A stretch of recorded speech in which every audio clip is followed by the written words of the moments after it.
the journey of the entrepreneur. I like to describe it as climbing the mountain. And it is the process that every entrepreneur goes through as they're climbing the mountain. In their outer world, by every imaginable outer world metric, they have the money, the people, the stuff, the business, the accolades. However, their inner world was not so strong in terms of they mastered the outer world. And what would happen is they get to the top of the mountain, they ring the bell, they achieve what they thought was going to be success, only to discover that they feel empty, unfulfilled, something's still lacking on the inside. Welcome to Powered by Instinct, a podcast for professionals who think about how your fundamental nature drives performance. If you're interested in getting more done more naturally, then let's jump in. Welcome to Powered by Instinct. I'm Amy Bruske. I'm the president and integrator at Kolbe Corp. I'm so excited about today's guest and topic. We are going to be talking about how looking inward is the key to finding freedom and what that means for driven people, especially those of you that are entrepreneurs. But this really is for anyone that is driven. And supposedly you can be driven and find peace. We will see. Our guest is going to help us with that today. And we're going to get down to some personal stuff on the podcast today. So get ready for that, everybody. Today's guest is the one and only Gino Wickman. Many of you know him from his best-selling book, Traction, and all of the work that he did to build EOS, which is the Entrepreneurial Operating System, and the organization, EOS Worldwide, that ran that. A note about EOS for us at Kolbe Corp, we run on EOS. It was a game changer for us and really made such a significant difference as far as applying a system to our business as we were growing rapidly. So that's a foundation. But beyond that, Gino has done so many other things. He's kind of a serial entrepreneur. He has built these other businesses and created content that goes neatly into these 5 pieces of content. There's so many different companies and tools that we can't talk about them all today, but I definitely want to share information with you about his latest endeavor, which is his book, Shine. I think Gino and I really share this love for developing the next generation of entrepreneurs too. So if we can, by the end of the podcast, we might talk a little bit about how this content affects maybe you as a parent or the young people in your life, those kinds of things too. So Gino Wickman, welcome to Powered by Instinct. Well, thank you, Amy. What an introduction. I hope I can live up to it. And I am so thrilled to be with you today. I'm looking forward to this conversation. For reference, everybody, my Kolbe MO is 3583. Gino's is 4683. We are very similar in that, kind of the similar pattern. I am so glad that you wrote this book, Shine. I absolutely loved it. It spoke to me so much just based on my own personal experiences and some things that I have gone through in my own life. But it also is closely aligned to some of Kathy Kolbe's principles. And I have to say that Kathy changed my life by saying to me at a pretty young age, when I was in a totally different career, not working with Kolbe, she said, success is the freedom to be myself. That's how she defined success. And so today I really want to make sure that we focus on something that you call your true self. And I do think there's some similarities there. So we're going to get started talking a little bit about your strengths, and we'll jump right into Shine and the 10 disciplines too. So our audience loves to hear about how instinctive strengths has affected your work, your career, decisions. Do you remember when you first got your Kolbe A result? I do. The first thing that comes to mind is how I am a Kolbe fanatic. So I remember it well because I was in strategic coach. I think it was year 1. I've been in strategic coach for 26 years now, maybe 27. So it goes back to my late 20s when I took it. And I just fell in love with it because it defined me better than anything I'd found that defined me. I mean, it was just so powerful and so free. That is fabulous. And how do you think those strengths have played out? Because I just want to give you a little bit of observation. You are someone that pushes innovation, drives change, has a lot of great ideas. And it's an interesting combination where you're that 8 and quick start, but you're also a 6 and follow through, where you'll take your ideas and thoughts and you'll put it into some kind of a system or a process. And that's certainly what you've done with EOS, is you created a system that's revolutionary for entrepreneurs. And with your 4 in Fact Finder, You've done it in a way where it's really simplified. So just curious on how that's played out for you along the way.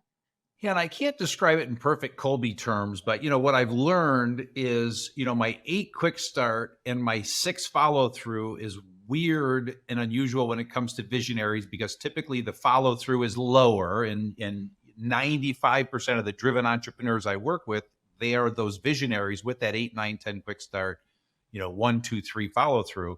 So I'm just able to follow through more than most. But I'm reminded of, back when you guys would send a cassette tape that would describe your Kolbe result.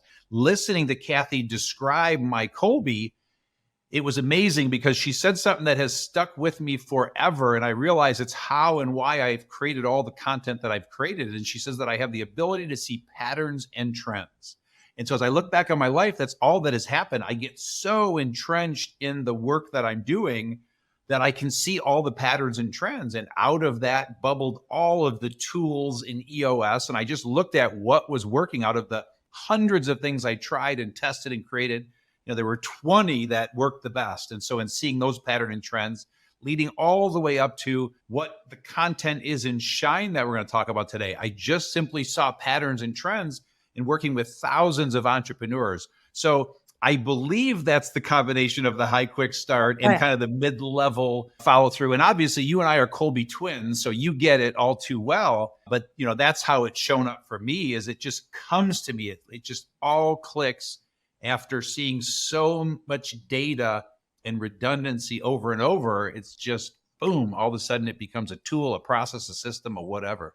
It is so great to see how you found that freedom to use your strengths and your instincts. And that's where all of your successful, amazing production has certainly come from. So that clarity is super helpful. Can you think of a time when you had to completely work against your grain, either early in your career or, before EOS, where it didn't work? Or do you know what that cognitive stress feels like when you can't use your strengths? Yeah, it's definitely the biggest one for me is, well, now I'm thinking of 2. One is the fact finder. It's so freeing. It was freeing for me to realize I'm a 4 fact finder, because I do not enjoy fact finding. I do not enjoy doing research in terms of digging into facts and data. Again, I'm just watching those patterns and trends. So whenever I had to, whether that was studying in school, which, I barely graduated high school with a solid 2.3 GPA, even in business, reading a legal contract, I'd rather stick a fork in my eye. I just have no desire for the facts. And so whenever I had to do that, it was excruciating. But fortunately, I learned very early on in my work life how to delegate. I was taught that at a young age. So I was able to delegate those things off very quickly. The other thing is my low implementer. So I am surrounded by high implementers, and my wife grew up with high implementers, and here she marries a low implementer. And the last thing I'm ever going to do is cut a lawn, change a light bulb, fix a light socket or a light switch. So I'm just not a handy guy, nor do I desire to do anything that's hands-on. And so I hire it all out. And I learned that at a young age as well. But what I realized is anytime I had to do those things, it just drained and zapped my energy. And it actually took my wife and I a few years to get comfortable with the fact that, I'm just not her dad. That guy was like a 10 implementer, and he could fix anything and always so hands-on. I was just the complete polar opposite. And so now it's just so freeing. I have a phone number for everything.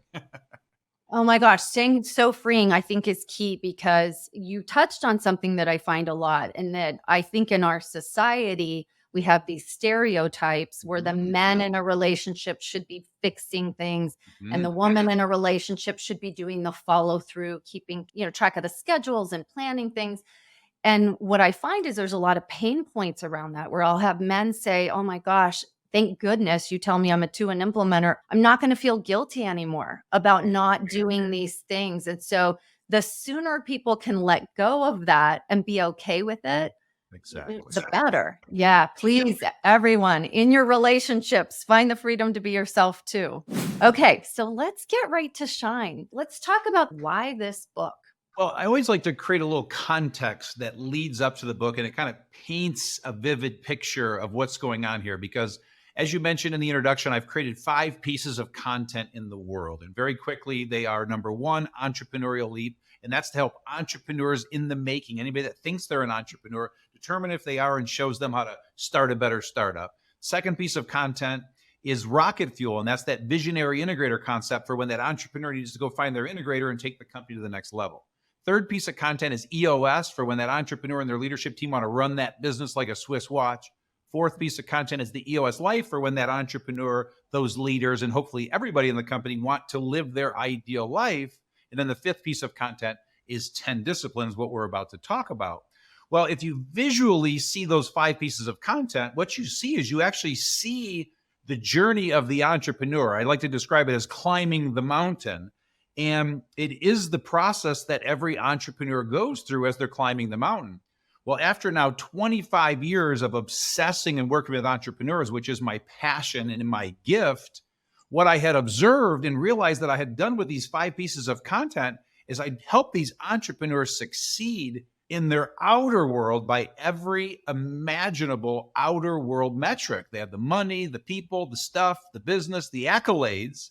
However, their inner world was not so strong. In terms of they mastered the outer world, they never really mastered the inner world. And what would happen is they get to the top of the mountain, they ring the bell, they achieve what they thought was going to be success, only to discover that they feel empty, unfulfilled, something's still lacking on the inside. And so with this book Shine and with this 10 discipline content, it's all about now going inside and really maximizing your energy, your impact, and your inner peace. And so I was just kind of called to go inside 4 years ago. I'm speaking from experience because every piece of content I've created, I've lived firsthand as an entrepreneur. And I got to the top of the mountain and had that same exact feeling. And so I was just drawn to go inside. And again, I realized, having seen this happen with thousands of entrepreneurs, that there's something here and I've got to go here. And so there I went. Go a little deeper on the top of the mountain, because I heard you speak recently and you had mentioned, there really is no mountain. Mm-hmm. I think you described it as a journey, and we want to strive and have these goals. So you're not saying give that up, right? Yes, How are you talking about that? Yeah, and that's the beauty. When you go inside and you find that inner peace and just kind of do some excavating and clear out what's in there, you realize there is no mountain. It's all just a journey. I'd like to describe it as below the surface, and I always hold my hands just below my chin. And I talk about the tectonic plates are shifting inside of you, or your central nervous system is amped up. When things are just not right below the surface, that's when you feel like there is a mountain to climb. When you find peace and shed all that stuff, as I like to say, you realize there's just no mountain to climb. The whole thing is a journey. And that's the aha that is the culmination of this whole conversation we're about to have. And that is, there just isn't a mountain to climb. And all of a sudden that starts to give you that incredible, tremendous sense of peace. And like you already let the cat out of the bag, I'm ultimately going to show how it is possible to be driven and have peace. I've learned it is possible. And we'll get there soon as we kind of go down this journey together today. Okay, so let's talk about it. There are the 3 different discoveries that you talk about in the book. What are they?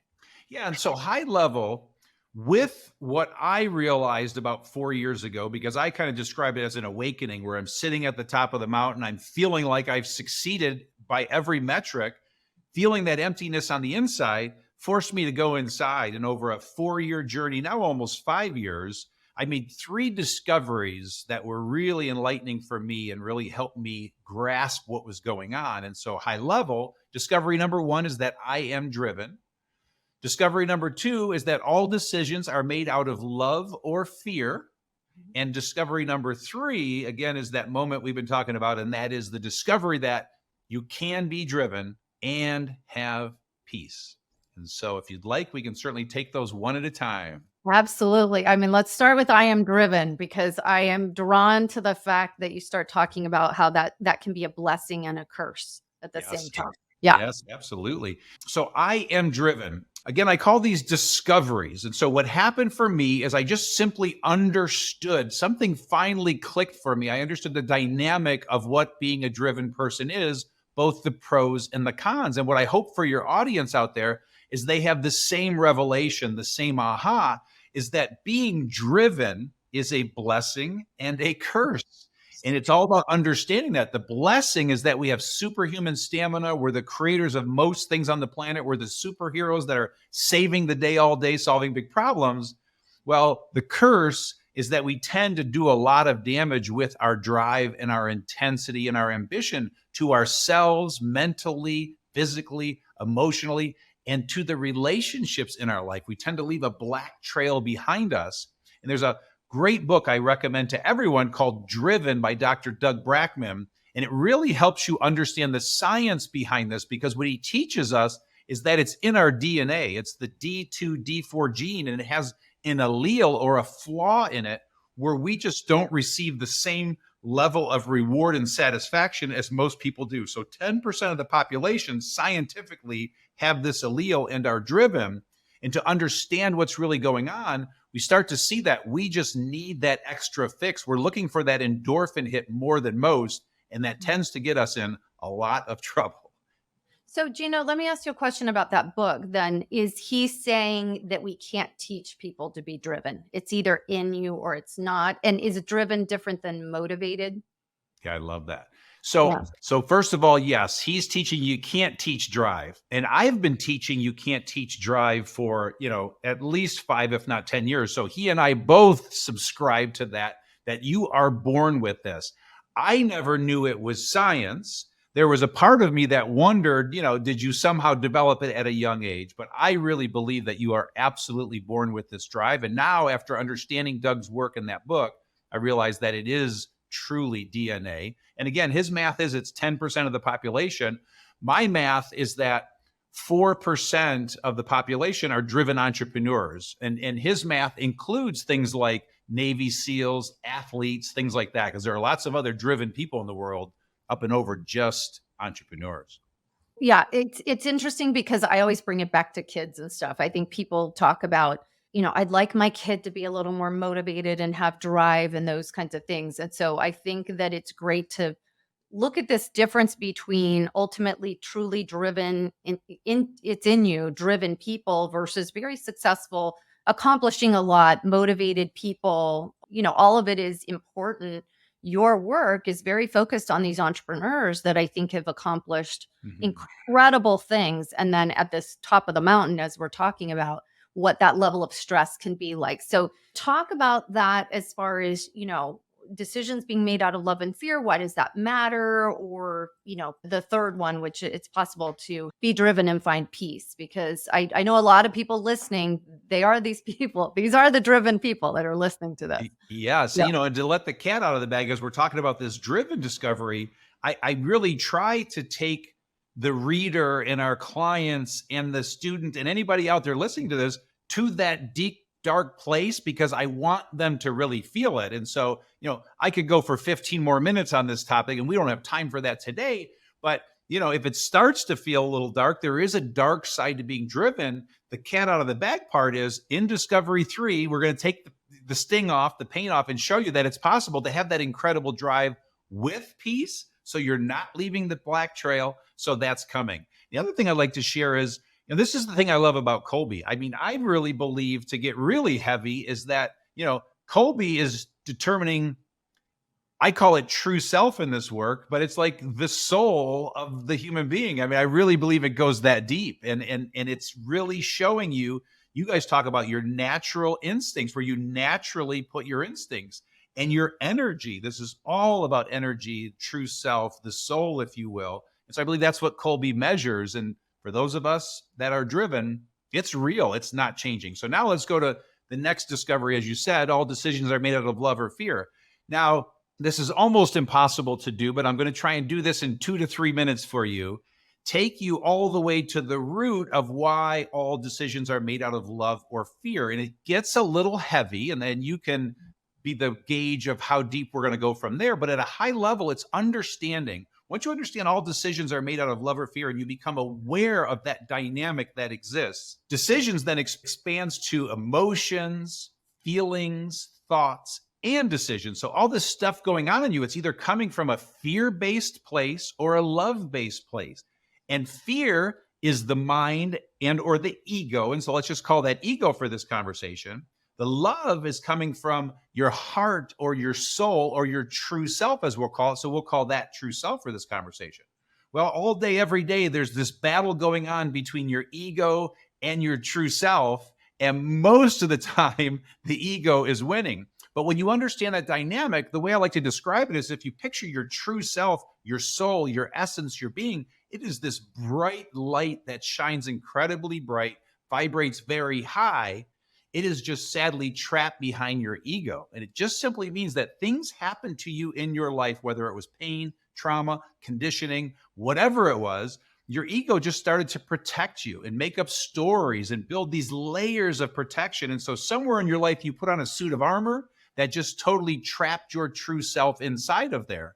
And the beauty of this is once you understand and you can see this visual that I'm trying to paint of your beautiful soul or true self trapped behind this cocoon that is your ego, you can dissolve the ego and let your true self shine. And so it's about going into that and understanding what caused these energetic blocks, what caused these layers, what made me put the suit of armor on. Again, it's always just your ego protecting you. Your ego's intentions are good, but then you can start to go to the root of those and shed those things and let that true self shine and let those love-based decisions start to come to the surface. Because we human beings, we are pure love. It's undeniable. We're pure energy, pure light, pure love. And sadly, though, we're not letting that out fully because it's protected behind that ego that's running every decision, emotion, thought, feeling through this protective layer that's quite gross when you fully understand it. Ultimately, what happens is you just develop an amazing relationship with your ego, which is just your mind. And then you put your mind in its proper perspective, which is a thinking tool, a strategic tool for you as a driven person, not something that runs your life. And then all of a sudden, you let your true self lead the way, love-based decisions. And all of a sudden, you have this internal fire that's coming more from a calling than this outside in drive that's coming from comparison, competition, judgment, things like that. So Okay. hopefully that makes sense. So many good things in this. I love this. So why is it worth it? So if someone asks you, okay, but why do I need to be operating out of love? What kind of the what's in it for me? Because I have heard people say, oh, anger drives me. Like I love when I have something to be mad at. Like that. I really do my best work. So what is the reason that it's worth it for someone to understand that? That's so great. So I would say this, first of all, I know when I share this message, I've learned that good news is most people get it, are ready for it. I call it being pinged. It pings their soul. It lets a little light in, a little light out.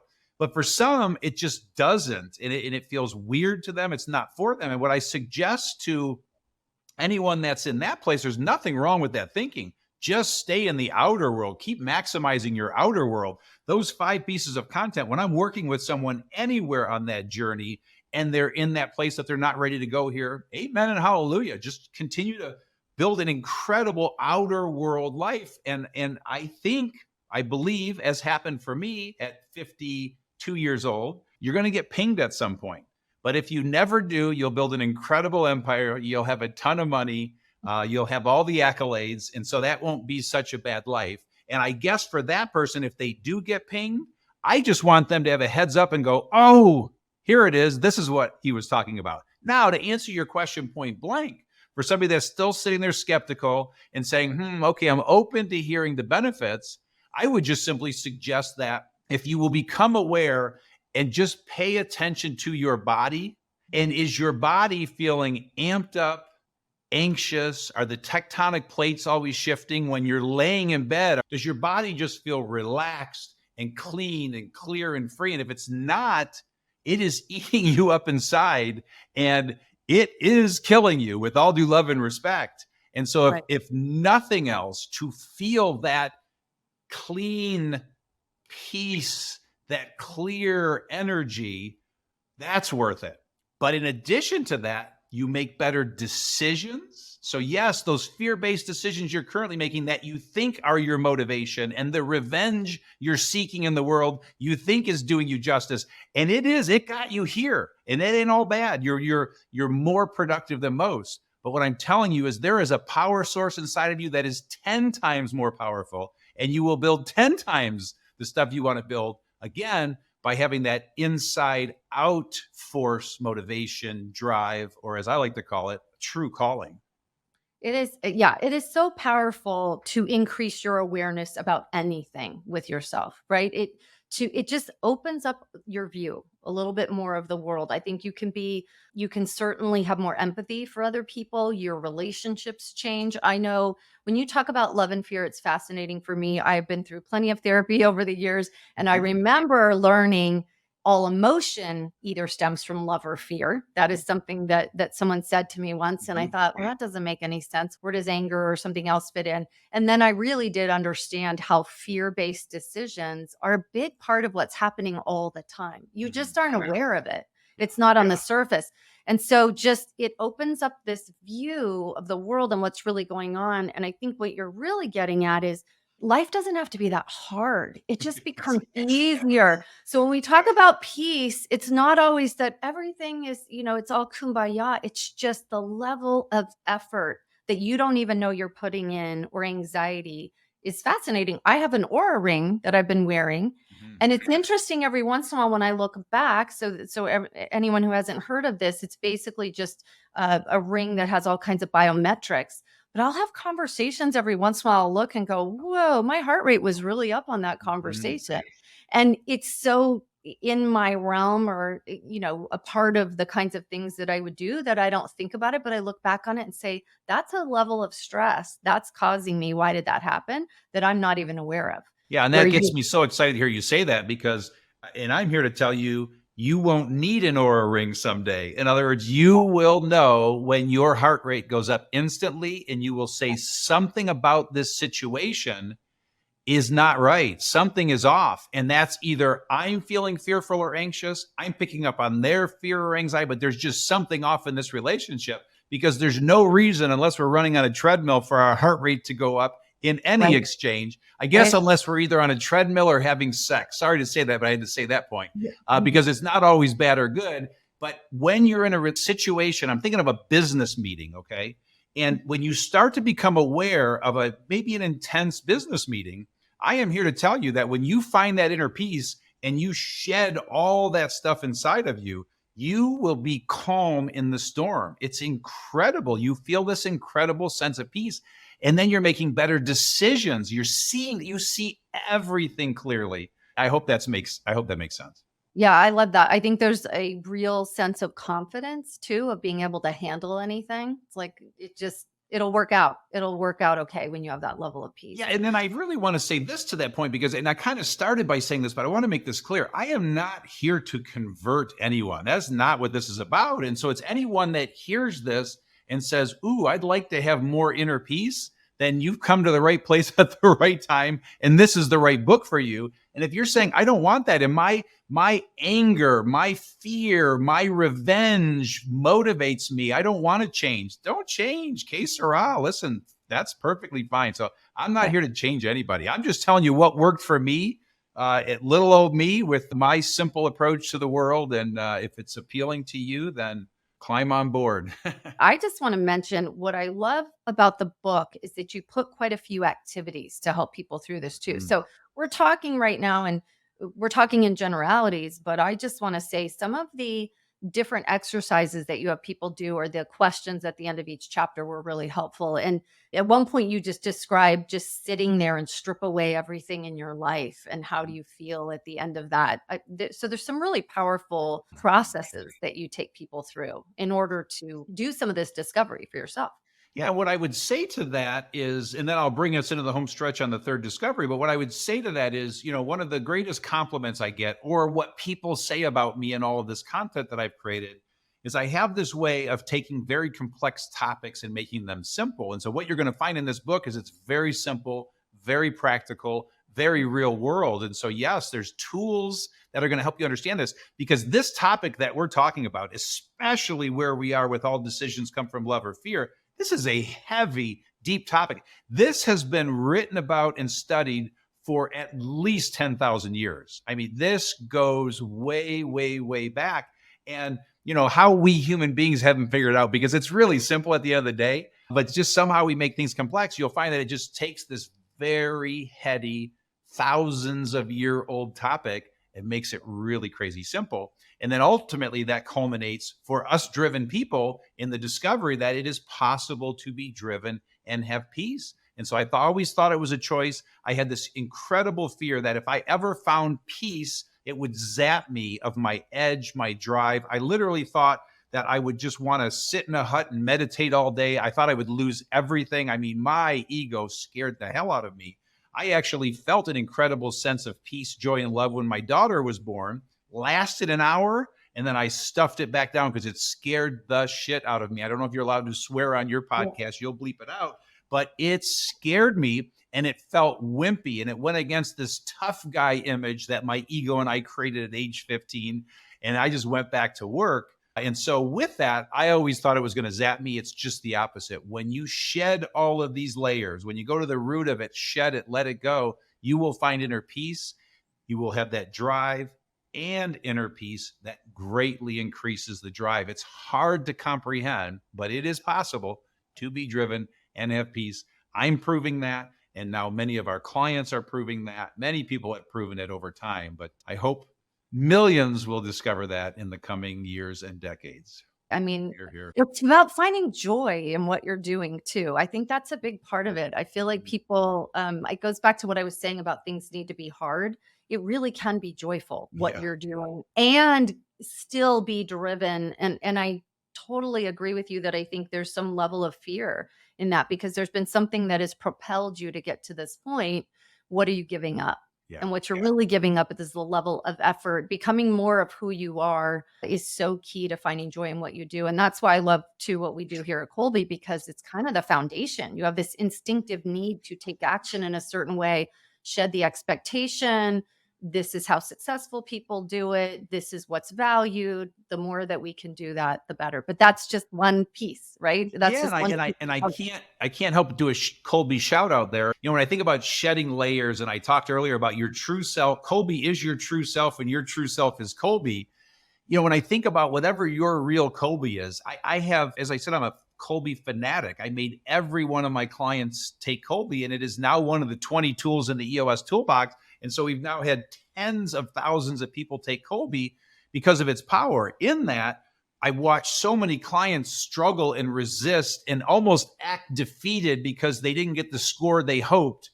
When the beauty is understand your Kolbe, live within that Kolbe, and shed everything that isn't that Kolbe. So if you are a low fact finder and you grew up with a bunch of fact finders that took great pride and valued fact finding, you have a layer to shed there, man. You have been programmed and your brain is a little effed up, and it's time to fix that and embrace the fact that I'm a 2, I'm a 3, I'm a 4, and vice versa. We already talked about the implementer example. If you grew up with a bunch of implementers and you're a low implementer, you've got programming that you need to unwind. And just as quickly, the opposite. If you're the only high implementer in a low implementer family, you are an alien. You don't talk the same. You don't act the same. You don't solve problems the same. And so you've got stuff to shed because they screwed you up, man. So anyway, for what that's worth, I wanted to grab that. Yeah, you just described my exact life, being a 3 in fact finder and having to sit at the dinner table and justify all of your decisions and quote your sources and debate politics. And yeah, there was a lot of understanding. When Kathy Kolbe said that to me and I got my Kolbe index for the first time, it was the first time that anyone had said that was a strength. And so it was easy to just start being able to let that go, having to always have all the information. So everyone, I challenge you, get that freedom to be yourself. It's just the beginning. So let's talk about the 10 disciplines because they are so valuable, helpful. Run through them with us quickly, and then we can pick a couple to dissect. Absolutely. But again, just a quick contextual point so everybody understands where we're going, because what we just finished talking about are the 3 discoveries to free your true self. Those are the what. In other words, all we did there was show you what is possible. What we're about to go to now are the 10 disciplines to maximize your energy, your impact, and your inner peace. This is the how. The only way to do this work that we're talking about is to create a framework, a foundation, time and space in your life to do this wonderful work. And these 10 disciplines help you do that. And they will continue to maximize your outer world as well as your inner world. And so I always love to start by just giving an overview of the 10 disciplines. And then you always know your audience better than I do. And so I would suggest that then you just pick the 1, 2, or 3 that really jump out for you, and we can do a deep dive into those. But at a high level, here are the 10 disciplines. Number 1, 10-year thinking. Number 2, take time off. Number 3, know thyself. Number 4, be still. Number 5, know your 100%, which is your work capacity. Number 6, say no, ... often. Number 7, don't do $25 an hour work if you want to make 6 figures. Number 8, prepare every night. Number 9, put everything in one place. And number 10, be humble. Okay. Oh my goodness. We could talk about all of them. Let's just jump a little bit into take time off, especially as it relates to energy. And because we talk a lot about mental energy and having available energy. Tell me about take time off and what that means. With each discipline, the way we like to teach them is we start with a bold statement. Okay. And so each discipline has a bold statement. And the idea behind the bold statement is this is our way of saying, if you would just give us blind faith and do what we tell you, just do this thing and you will derive all the benefit of the discipline. Now, unfortunately, most human beings need to be convinced, sold. So we'll get into the convincing in just a minute. But if you just did this, you'll get all the benefits of discipline 2, which is take time off. And that is to take 130 days off per year and don't think about work the entire day. So there's the bold statement. Now we can dig a little bit deeper. But the simple point here, first of all, 130 days is not a lot of time, because if you just take every weekend off and holidays, you're already like at 110, 120 days off. So we're talking about those things plus 3-week vacation, you're there.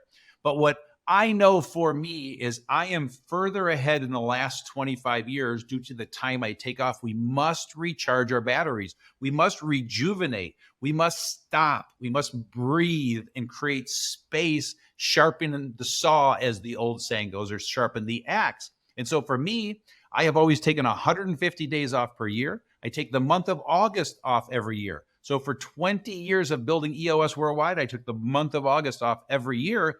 And I believe I'm further ahead because of it, because I would come back rejuvenated, refreshed, more creative. I come back and I see everything so different.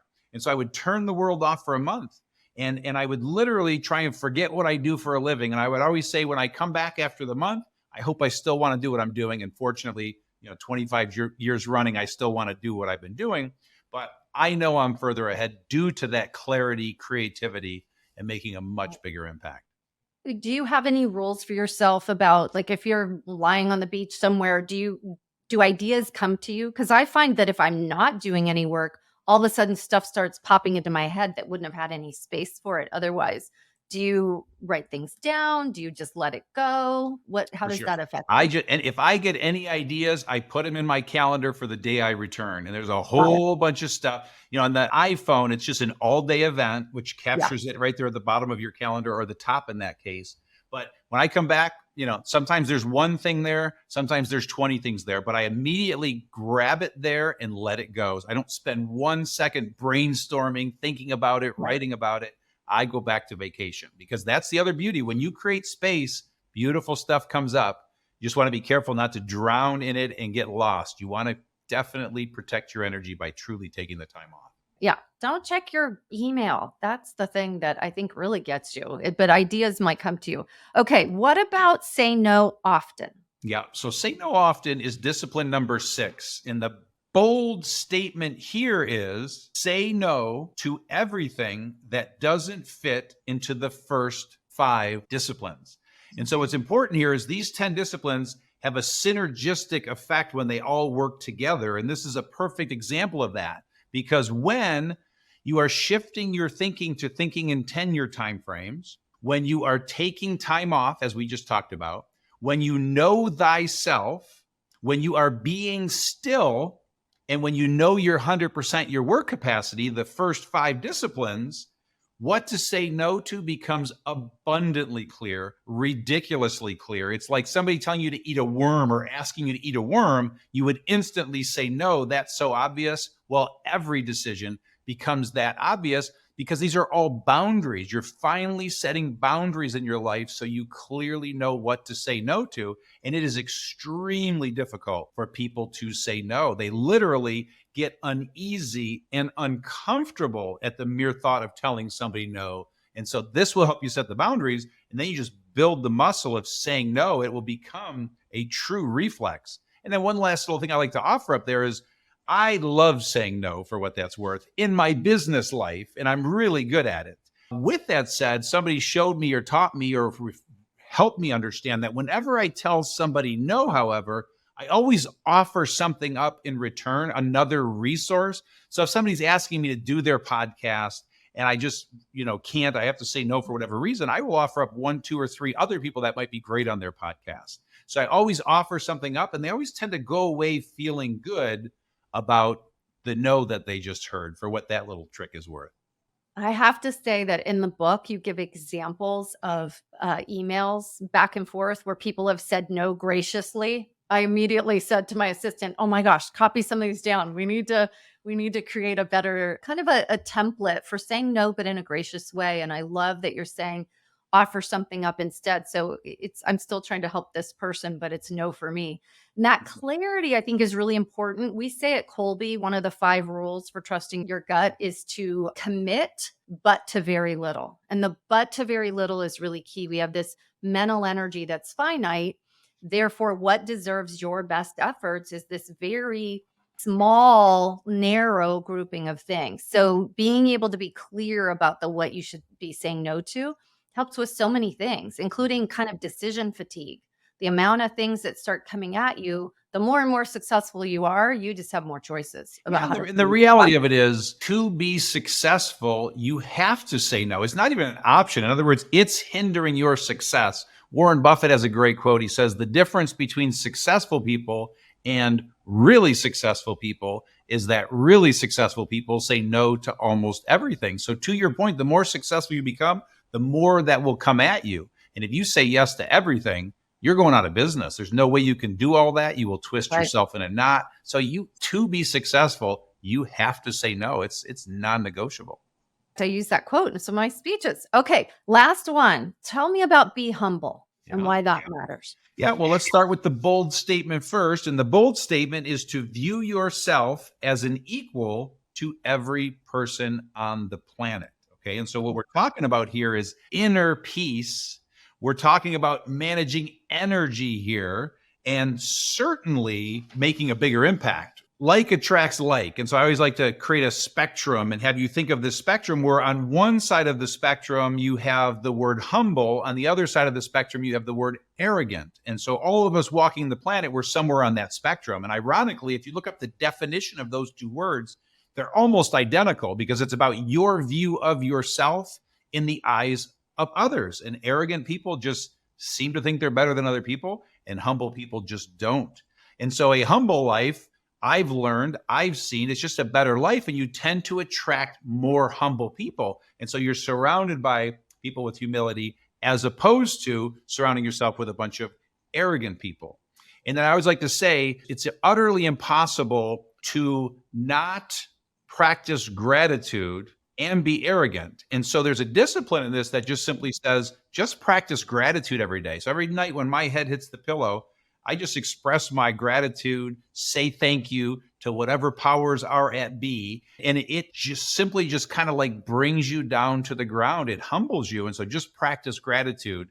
And then there's a great C.S. Lewis quote that says, being humble is not thinking less of yourself. It's thinking of yourself less. So it's just simply about where is your focus. And if your focus is all on you, it's burning energy. It's creating inner turmoil. And when you shift that focus away from you, it's very, very powerful. Yeah, thank you for that. Okay, well, are you ready for a few random questions now?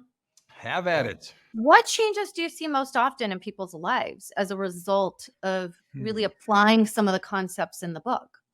Well, it's really interesting because they're more words than they are tangible things, because this is where it gets tricky. You can't entirely measure this, but what they describe is just feeling more calm, feeling more love. In other words, they can literally start to feel love. That was one of my big issues 4 years ago. I realized how I really couldn't feel the people's love in my life. I mean, this is my daughter, my son, my wife. This is crazy stuff. How can I not feel their love? Well, a lot of people experience this. Well, all of a sudden, I feel that love now. Again, like I said, that calm shows up everywhere. In a situation that typically creates anxiety, you're just feeling this incredible calm.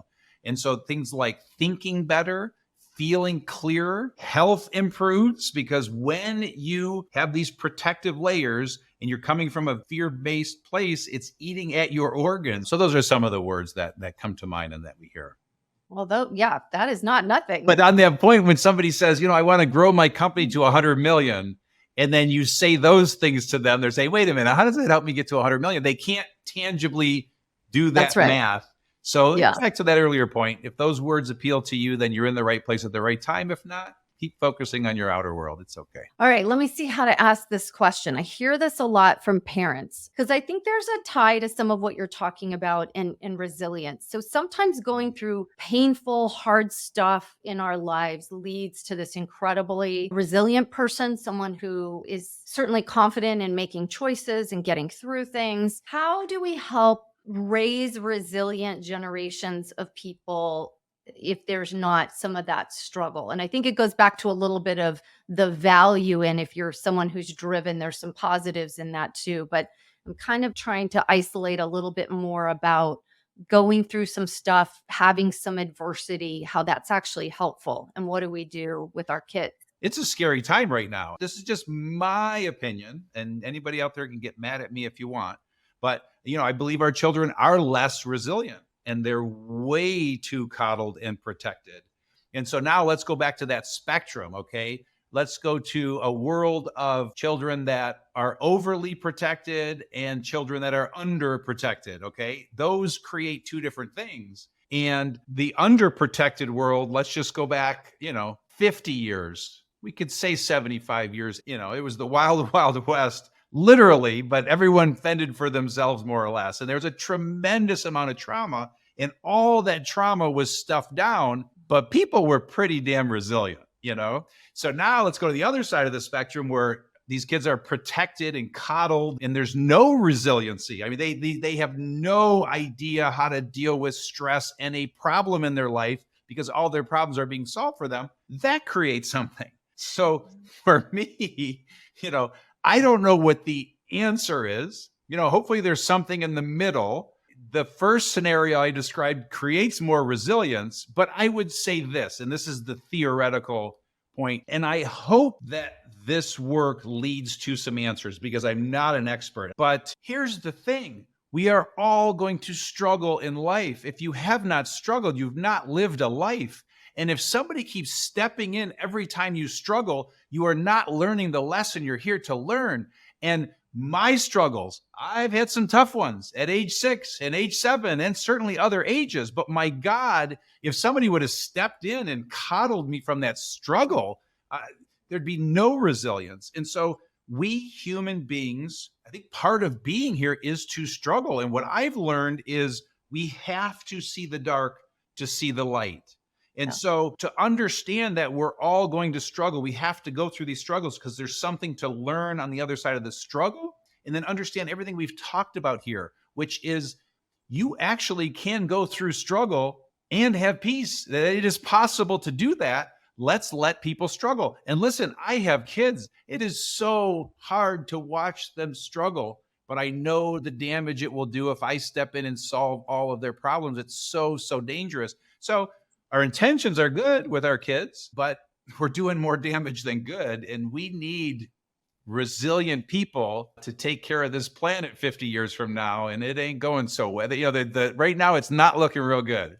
Yeah, absolutely. My gosh, that's a good place to kind of close this up. Let's talk about our future generations. And we always say, at Kolbe, we want to hire good problem solvers. If nothing else, we just need people who are capable on their own. It's not just the resilience, but about solving some problems and being able to do the hard things. Is there anything else that we haven't talked about that you want to throw in there? And certainly tell us what's next for you too. Yeah. Well, the thing that comes to mind, I always like to share is So hopefully your audience will read the book. They can get the first 27 pages of the book for free from our website, which is the10disciplines.com.